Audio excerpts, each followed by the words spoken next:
Hello and welcome once more to yet another special bonus edition of the Paul Ryder tapes, featuring the interviews in full that we did for the main series. And this week's episode features again someone who was instrumental in putting Madchester on the musical map. He was possibly the Mondays' very first champion who spotted their potential from the very start. He's a legendary DJ, successful author, music critic, and is Madchester through and through. He is the sire of Scribe, the titan of the turntable, the prince of pen that is the legendary and the lovely Dave Haslam. Well, the first time I heard about them, I was doing bits of work at the Hacienda DJing. I was often asked to DJ before bands played and then after. So the first EP around September of '85. But at that time, I hadn't met them and I didn't really know anything about them, although I was immediately into the music. But I kind of naively thought they were going to be like every other band in Manchester. And it was only once I'd seen them play and met them that I kind of realised that they were a proper one-off maverick type gang and were nothing like all the other bands. I became like I guess what you call like a champion of them, you know. So at that point in '85 into '86, I was had my fanzine. I was putting on bands at the Boardwalk with Nathan McGough, and I also had been asked by the NME to do bits of writing for them. So I was in a kind of position where if there was a band I really liked, I could push them. And I have to say that a lot of Manchester bands I was not that interested in, because they were, at that point, there were quite a lot of bands who sounded a bit like the Smiths, because obviously they were huge. A lot of bands sounded a bit like Echo and the Bunnymen. A few bands sounded like Joy Division. And the bands that they sounded like, they tended to dress like, let's say, students. I mean, obviously the Smiths weren't students, but a lot of those bands kind of dressed a bit like you'd imagine the Smiths did. So I started going to see the Mondays play after being introduced to the music on the first record. And that's when I kind of realised that Casual, Perry Boy, whatever, that look, no other band was sporting that, you know. I mean, that was a different look. When the first album came out, I persuaded the NME that I should do the review. You know, and the way these things work is, bands at that point, certainly, even now, they need people to kind of knock on doors for them. You know, because at Factory, there's no big PR machine, there's no marketing. You know, everything kind of used to happen very much on a kind of whatever whim Tony Wilson wanted. You know, it was just, and so I remember asking if I could review the album, and I managed to get pretty good amount of space, a third of a page or something. And I kind of waxed lyrical about the album, but I'd still never had a conversation with them. Anyway, eventually, the NME also said to me, well, why don't you write a piece about some of these bands you're talking about, you know? And I honestly don't think the Mondays had ever been interviewed before, certainly not by a national music paper. And so when it would have been around the middle of 1986. In fact, I remember the NME and me having a conversation about the Mondays. And I said, I honestly don't think that it'll be like a serious interview. I kind of had the feeling from seeing them wandering around and playing that they weren't, again, going to be like the other bands who were going to be talking about vegetarianism or, you know, Thatcher. I kind of thought the conversation would be a bit more freestyle, shall we say. And I made a little note to myself before I went to the interview, not too serious, because I was quite a serious man, serious young lad. And I thought, I've got to approach this in a little bit more. Yeah. So got the bus up to Cheetham Hill. I think this was before the first album. Yeah, the middle of '86. Leicester Avenue, Cheetham Hill. I'm not sure whose flat that was. And of course, at that point, there's no research. You can't go on Google and find anything out. And there were no other interviews to go by. So I had no idea. I didn't even know really who was who. And I arrived and there were about 5 or 6 people in the room. And I thought, well, that's okay. That's the band. Because I knew there were 5 or 6 people in the band because Bez was at that point sort of in and out of the band. So, but it turned out, I think only 2 or maximum 3 of the lads in the room were actually in Happy Mondays. And the others were just part of the gang. They were just hanging out for the afternoon. And I mean, to be honest, that kind of set the scene for the Mondays forever. They were never, there was always a gang with them, you know. So, so only basically half the band had turned up, and they couldn't have been less bothered about helping me write something interesting about the band. Which band members were there? Honestly, I don't know. Shaun wasn't there because at one point I remember saying, so, you know, looking around the room, desperately trying to work out what was going on. Well, who's the singer? And they're like, oh, he's not here. So I think Shaun and Bez were definitely not there. Not every band had a lot to say, but most bands would be, okay, the NME guy has come to interview us. Let's at least all turn up, number one. And number 2, let's say stuff that is interesting so that, you know, we come across well. You know, they're unknown. I mean, at that point, they were literally, they could have done a free gig in the middle of Manchester and nobody would have gone to see them. So they needed this. But like I say, they weren't bothered. And I gave up, to be honest. I gave up. And I came away with nothing worth talking about. And so what I did was I went into town. The manager, Phil Sachs, had a stall in Arndale Market. So I went to Phil and I said, look, I've done my best with your lads, but there's nothing. And Phil, you know, gift of the gab. So he was like saying stuff like, they're the new Velvet Underground, you know, which is like exactly, that's what you want, because then you write that in the NME and then, you know, the headline piece, the new Velvet Underground, and that'll help sell records. So he was he knew the game, but they were so not interested in the game. Was that just naivety on their part, do you think? Or did they genuinely not give a damn about what happened? Because they did want they wanted to be successful, so I don't understand why they didn't see how important potentially that could have been. I think they genuinely didn't really know how the music business really operated. And I think Phil Sachs had a great relationship with them. But I think he was probably a bit too relaxed with them. I think that another manager would have, you know, been there and made sure it was just a few hundred words, really. I think I probably said something along the lines of what I was thinking at that time, which is that the generation of bands after the Smiths are going to be like this. You know, this is something different. You need to get used to it. And I felt like I was going out on a limb. The following year, they did a gig at Plattfields in Manchester, and it was free, and there were hardly anyone there. And definitely by this time, the first album had come out.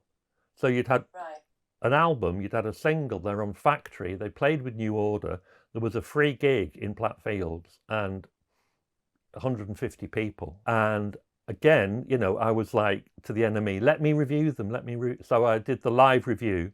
I remember it was brilliant. I mean, when you're reviewing a band, you kind of look very closely at trying to work out how it's happening and the mechanics of it all and the vibe. And what I loved about them at that period, and it didn't really change, was how it did feel like it was all going to fall apart, or it could all fall apart at any minute. And that was something that was attractive to me, because I was old enough to go to gigs in the late 70s where, say, Iggy Pop would play or Buzzcocks would play, or even Joy Division, who I saw play a few times. And you had got the same feeling from them, you know, and I didn't want Simply Red style slick musicianship and everyone kind of choreographed, and you know, I liked the edge that gave them. But to me, that kind of sense that it could fall apart was what made them, you could take your eyes off them for that reason. The weird thing I always thought about Shaun was how I think he was he wasn't a natural frontman. I think he felt, you know, he got stage fright. I don't think he wanted to be Iggy, you know? And I don't think none of the band were kind of, I would have said, performers. You know, we turn up, we do our thing. So having Bez there was, you know, a focal point. I remember it was the first time they played 24-Hour Party People, was at that gig. Oh, wow. And that was yeah, August 1987. And I remember in the review, I said, new song, 24-Hour Party People. I don't know if this is a rallying cry or not, but if it is, jump on board. Morrissey would not have written a song called 24-Hour Party People. In my attempt to analyse them, that was where I was positioning them against what was generally around on the indie scene. You know, bands like The Wedding Present and all these other bands that were getting a lot of press. They wouldn't have written a song called 24-Hour Party People. And also by that time, yeah, Nathan had become their manager. So I kind of got a little bit closer to the band at that time. Do you remember the characters that you were interacting with in the band at that point? Do you remember when they started to kind of show their personalities to you? Yeah, that was more when, so Nathan and I began working together at the beginning of 1986. He was managing a factory band called Kalima and a band called the Bodines, who was signed to Creation Records, who were quite hip at that time. And we started working together, putting bands on, and then we started putting out records. So we had a little office in town. And then I kind of remember the time when the time came for them to leave Phil Sachs and for Nathan to become their manager. And I remember that as being a little bit traumatic. Phil seemed to be like, in a way, a bit of a father figure to them all, and they really looked up to him, and he believed in them. But Nathan was a good friend of Tony Wilson's. In a way, Tony was a bit of a father figure to him. And Tony always had this thing, never to deal with a band who haven't got a manager. He wouldn't talk, he didn't want to deal with the drummer. I remember Wilson used to go, I can't sign that band, I'd have to deal with the drummer. You know, and he knew that would be a disaster. So, no offense, Gaz Whelan. So, having Nathan, who Wilson really trusted, come on board, and I think because they rehearsed at the Boardwalk, and me and Nathan put on bands at the Boardwalk, and they knew the Bodines and Kalima on Factory, Nathan was a good fit, and also Nathan had that ability, and he was quite happy to stay up all night. He was quite happy to, you know, not put anything in the diary for the mornings. You know, he knew what the Monday's lifestyle was like, and so he, you know, he was probably, I think, the only person around at that time who could navigate Happy Mondays where they needed to go, because he was kind of enough like them. So anyway, so me and Nathan had an office in town, and so the band started coming in, basically. So that was the first time, apart from the disastrous interview, that I'd met any of them in the cold light of day.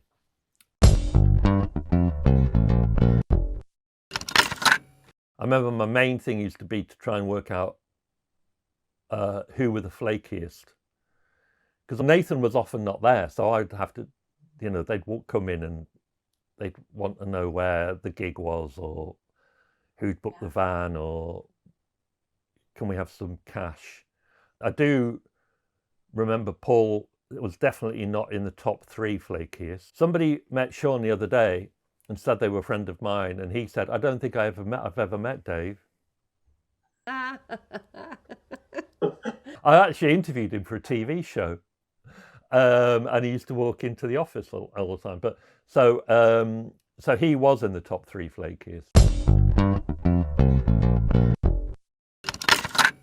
I was DJing at the Hacienda on a Thursday and a Saturday, and they would come in on a Thursday particularly because I was the only DJ at the Hacienda who played any of their records. I think they felt at home at the Hacienda on any night, but I think on a Thursday musically kind of worked best for them. And that's kind of when I got to know all the characters, basically. What kind of impression did Paul give you?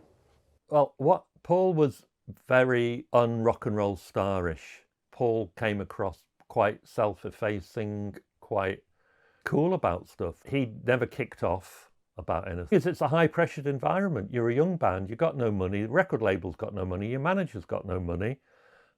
Someone's got to get you down to London. Stuff happens, who are we going to blame? So having him in the band was, I think, probably gave the band, a little bit of an anchor, a bit of a ballast. So it didn't have to be chaos every day. I think musically, compared to some of the indie bands, I mean, Andy Rourke was a great bass player for the Smiths, so I'm not talking about them, but some of the other indie bands that were around, they had no sense of rhythm. It would be just like bang, bang, bang, bang. But to have that funkiness was, I think, very important to their sound. And they had that, obviously, there's this idea that all the white boys in Manchester had no rhythm or no inclination to dance until Ecstasy arrived, and then suddenly all the white boys danced. But that wasn't my memory of that period at all. I remember, lots of white kids into funk, into soul, into reggae. Paul was definitely had that eclectic music sense, which was, again, an important way of the band standing out.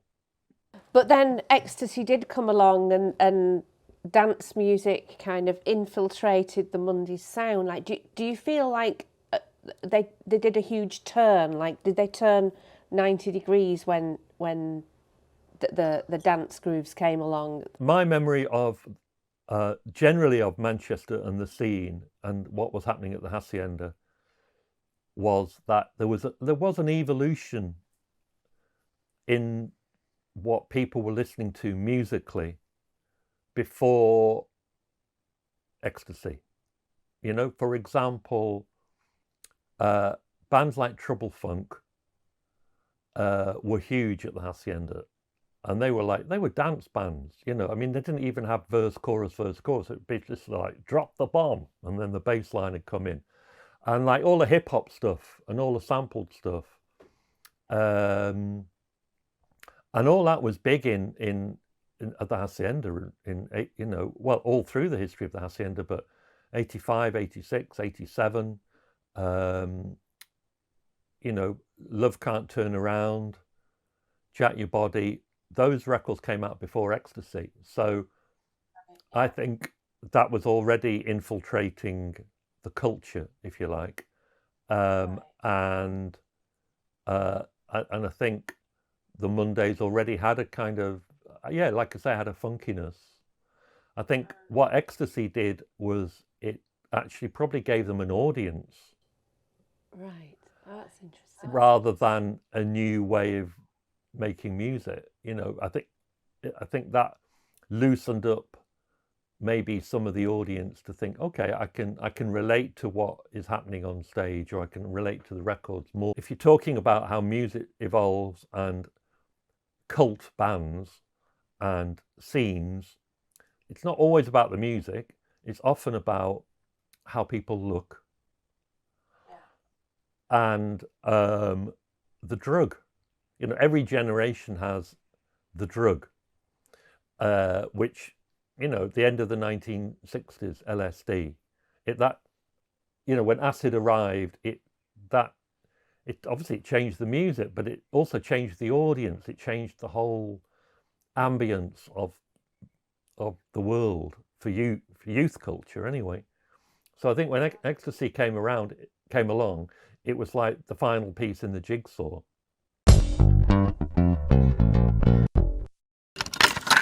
That is the moment when Tony Wilson really understood them, because Tony was always talking about creating a revolution. He wanted to create something like punk.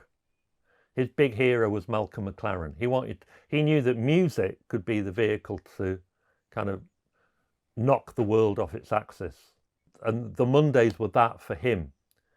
And so the drug was part of, because Wilson had grown up in the end of the 60s when he was a student. He knew how important that new drug was to crystallizing the new moment. So when that came along, the Mondays and their crew were pretty much the earliest into Ecstasy of the whole Hacienda crowd. It was kind of like Happy Monday's corner at the Hacienda, underneath the balcony. That's where they kind of, them and their crew hung out. But by, I would say, February or March '88, Ecstasy was pretty prevalent at the Hacienda. And so it was over that summer that, the whole Madchester thing happened, and Rave On, and the remixes, the Rope for Luck remixes, the Vince Clarke remix of Rope for Luck. I think that really opened up people's ears to the Mondays. So Ecstasy was definitely an important part of that, but I don't think necessarily for the sound they were making, but it changed the context that they were working in to their advantage. An important part of their career was the Rope for Luck video. I remember that moment and it all being filmed, and my friend Philip Shotton, who filmed that, the Bailey brothers, what that video did, which was filmed at Legend, and it's just like strobing, and it's kind of like an acid house club. The thing with that was, in a world where information about music and everything else was not as accessible as it is now, the chart show and Snub TV and other TV shows were a really important thing for people, important way for people to access new music.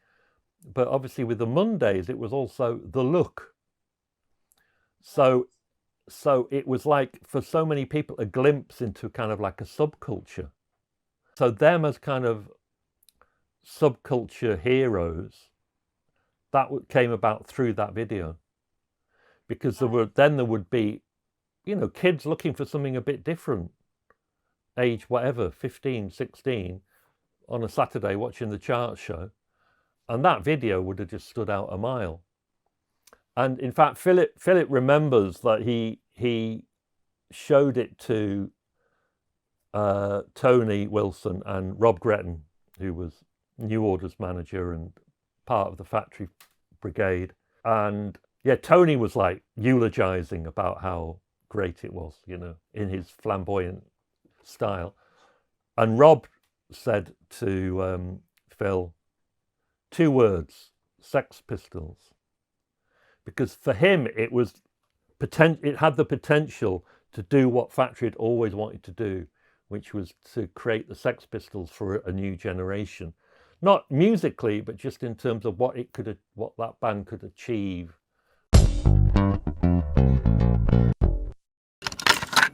It was the same as like in the early 60s when Ready Steady Go was on. The kids would watch Ready Steady Go and they'd see James Brown doing Uptight, and the next day they'd all go out and they'd buy Black American Soul records and they'd all dress like mods. It was both of the moment and creating the moment. Do you feel like Tony's prophecy came about? Do you feel like they did have that success and that legacy that Tony was aspiring for them to have? Good question. I mean, without them, Madchester would not have happened. They lent cool to the Stone Roses. I don't think the Stone Roses would have happened in quite the same way if they hadn't partnered up in a way in the public consciousness with the Mondays. And they certainly changed the way people dressed. I think they changed, at least for indie culture, that, Loose Fit, which was always one of my favourite Mondays records, that kind of looseness came into music generally in a way which previously hadn't been. Kids transitioned from listening to guitar-based music to listening to dance music, and the New Order, to be fair, was part of the transition, but I think the Mondays, for that generation, took people into whole areas of music they would not have otherwise listened to. Record companies were actually a little bit scared of what the Mondays could do, because at least they came across to people as like kids off the estate. They looked like, which again was part of punk, Sid Vicious, Johnny Rotten. And I'm not sure whether the record industry likes that particularly, because it's not controllable. They like controllable acts. So I think there was a limit to what they could achieve because of just the conservative nature of the music industry. There was a time Paul talked about somebody from a major label, can't remember which the label was, that came to see them before they were signed to Factory, and they came to see them rehearsing in a school hall, and while they were rehearsing or playing for the record company, someone started throwing bricks through the window, and so the record company their record company said, "Oh, you don't have an image, you don't have a look."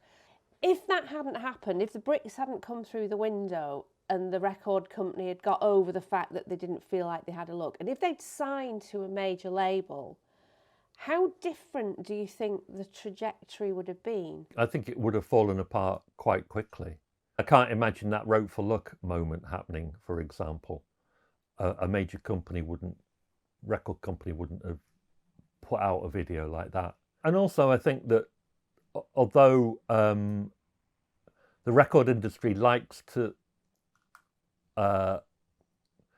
ride on the back of rock and roll misbehaviour, in the same way as when Oasis started, 2/3 of the coverage of Oasis was about these two brothers who fight all the time. They like to trade off the back of that, but I don't think record companies can deal with heavy drug use and only 2 out of the band turning up for interviews.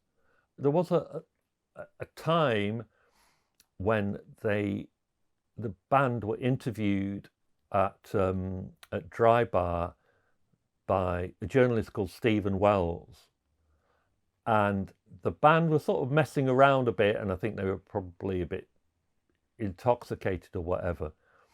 And Stephen Wells was quite a kind of politically aware young guy from London, and I think they made a few remarks which, in the cold light of day, appeared homophobic and not very right on. And it was printed in the NME, and it was the kind of thing that other bands, it would have been a backlash against them, because whatever they said wasn't progressive or particularly good, you know. It was daft stuff. But Wilson said, all publicity is good publicity. He was really happy to indulge that kind of carry on. And they kind of dug themselves out of that. I kind of feel like they never made the album I think they could have made. Excitement and edge and imaginative riotous nonsense of one of their live gigs never transferred into a whole album, in my opinion, which is kind of frustrates me, because I like, you know, that's what bands are judged by ultimately. So I think with my rock critic head on, that's what I would say. The only other time I interviewed them was I interviewed Shaun on his own. It was for Snub TV, which was quite an influential TV show back then. I think this must have been about 89. And I turned up at the appointed time, and he was asleep, and eventually woke up, sat me down on the sofa, and then he vomited for about 15 minutes, which is all on tape. If any factory collector wants to buy the Shaun Ryder vomits in Granby Road tape off me, it's available. Yeah, then we did a bit of an interview, but it was hard work for different reasons. You know, there was a lot of chaos, and there was a lot of bad drugs. No one wins really in that situation. Do you think that the bad drugs are the reason why they didn't go on to produce more and more brilliant albums? Do you think that kind of was the death of them, or do you feel like without that they wouldn't have been what they were? I think probably without drugs, I'm not saying bad drugs, but generally without drugs, they probably would. Obviously, they'd probably made a different kind of music from the start. I mean, once heroin was knocking around, there's no going back, really. I think certainly the making of Yes Please it's talked about all the time, and it's kind of turned into kind of like a funny story and a kind of glamorized, you know, they came back, hadn't not recorded any lyrics or vocals. But that's a career down the pan. But also, of course, the context of making that album was, you know, Wilson and Factory were struggling as well. So in terms of there being a kind of a stable base to anything that was happening, that had all gone. Because again, working with Nathan, I kind of remember all the sort of, you know, the phone calls and the, you know, what we're going to do, and this isn't happening, and, you know, literally Factory going bankrupt, more, you know, and if we can't get this album out, it's all over, you know. A New Order had already gone on strike, more or less, and we're like, well, we're not doing another album to save the label. It was kind of crumbling away, wasn't it? So what would you say the legacy is of the Monday? How would you describe the legacy? I think, in a sense, the legacy is giving hope to bands that they can just express themselves in an authentic way, dress in an authentic way, live the life they want to lead, and there's a place for them in the music industry. I mean, I can't even point to bands that have attempted, let alone achieved, any kind of musical inspiration from them, because that's kind of almost impossible. It's kind of like the most un-Mondays thing you could do is to sound like the Mondays. But the attitude, I think, is the attitude is certainly something that you know, lots of bands have aspire to, you know, left, right, and centre. I mean, the other great thing is how they translated their own view of the world, and people all around the world bought into it. You know, I mean, I've been lucky enough to DJ a lot around the world, you know, and I remember one time I DJ'd in Peru, and I arrived at the venue and a queue of people waiting to get in the venue, some of them wearing Happy Mondays t-shirts.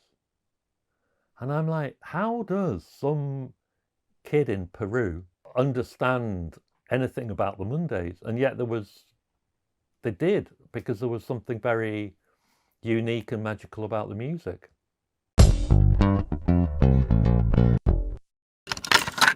Do you have any memories of playing the record when you were a DJ and being blown away by the response that it got? Sometimes I forget how good some of those records are, but because I feel like I've heard those records so much, I sometimes don't play them as often as I could.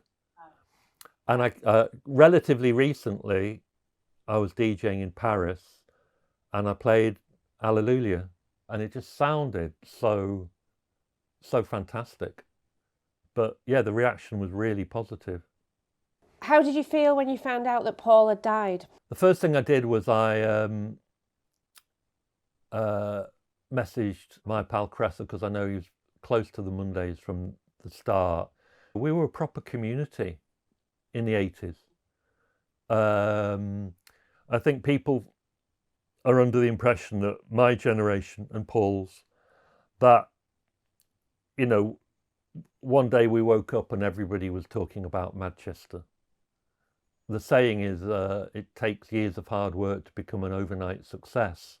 You know, and by the time the Mondays were on Top of the Pops, you know, all the things I've talked about, you know, that's like November 1989. That's like 4 years on from the first single. And in that period, it felt like a collective effort. So I think when Paul died, it was like, wow, our crowd. You know, he was so important in our crowd, our extended family. That's like a tragedy and an eye opener, really. Yeah, it's leveler, isn't it? It makes us aware of our own mortality as well. But yeah. How do you feel that the Mondays will evolve now? Like, do you feel like it's the end for them? There's no reason why they can't go on and do their shows. The joke is always about groups like the Four Tops, who obviously their heyday was 50 years ago, and they go on tour and no one's ever sure how many of the Four Tops are in the Four Tops, but people will still go and see them because the music's so good. So that's just our generation's version of, you know, the Four Tops on tour with the Drifters. Who knows? Really, really appreciate you giving your time. Right, lovely.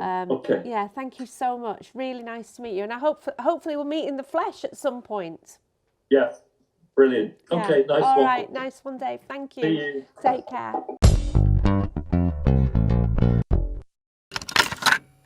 That's all we've got for you this week. We are big arming it up again this week with everyone's favourite track from the album Radiator, Sun Rays. We'll be back again next week, same time, same place, with another episode. And as usual, if you can't wait, then head over to any of the podcast platforms where the next episode has just dropped in audio form, and it will be here next week for its video premiere at 8 p.m. Please do me a favour and hit the subscribe button so you'll be the first to hear about all the new content, and please join our patrons club by going to patreon.com/the Paul Ryder tapes. Patrons get first dibs on being in our Zoom meetings with some of our guests so that you get the opportunity to ask your questions directly. And we've got quite a few in the pipeline, so don't miss out. Check out the website at paulryder.tv for links to the socials and our shop. Have a brilliant week, everyone. Hiya to everyone in the Sunday Club. Yay, you know who you are. Big thanks to all of you for being here. Special thanks, obviously, obviously goes to the absolute legend that is Dave Haslam. And of course, big thanks as usual and love to the man himself inspiring all of this. And he would have been 60 this week. It was his birthday on the 24th of April. So happy 60th birthday up in heaven to the late, great Paul Anthony Ryder.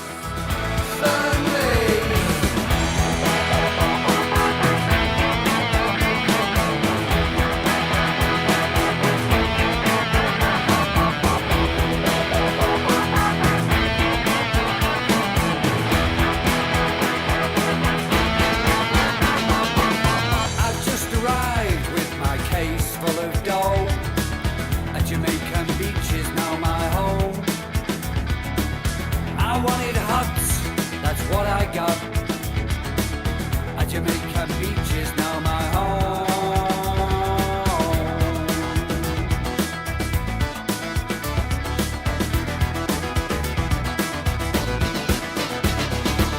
I love the sun, sunny days, sunrise, sun rays. I love the sun, sunny days, sunrise.